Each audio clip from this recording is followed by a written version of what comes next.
You thought they cared about you, but they cared about the version of you that kept giving. The version that said yes. That showed up. That fixed everything.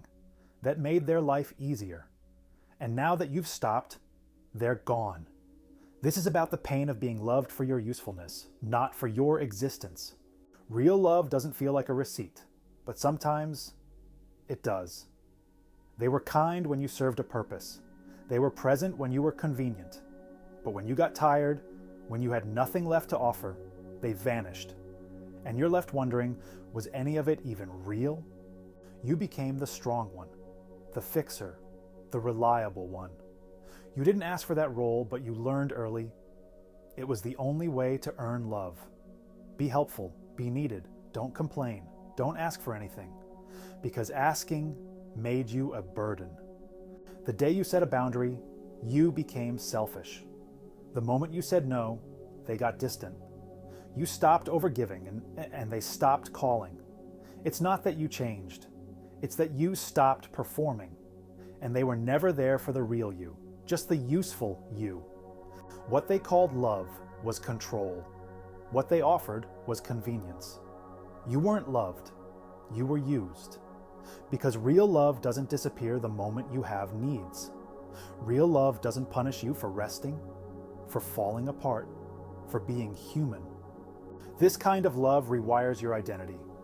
You start to believe, I'm only valuable when I'm helping. So you say yes when you want to say no. You overgive until you break. You ignore yourself until you disappear. And when people leave, you don't feel angry. You feel ashamed.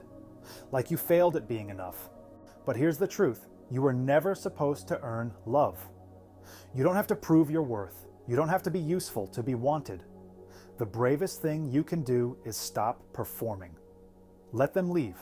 Let them be uncomfortable with your boundaries. If they only show up when you're useful, they were never really there. Real love doesn't require exhaustion. It celebrates your rest. It honors your number. It stays when you break. It doesn't ask you to bleed so others feel whole. It holds space for your silence, your slowness, your softness, and it never makes you feel like a transaction. Your worth is not in your usefulness. It's in your being. You don't owe your energy to everyone who clapped when you served them. The people who matter will love you when you're empty, not just when you're overflowing. You're allowed to rest. You're allowed to be still. You're allowed to be without doing. If you've ever felt abandoned when you stopped being useful, this is your reminder. You didn't lose love. You lost performance-based approval. Let it go. And when you're ready to stop shrinking, subscribe. We're building self-worth here, together.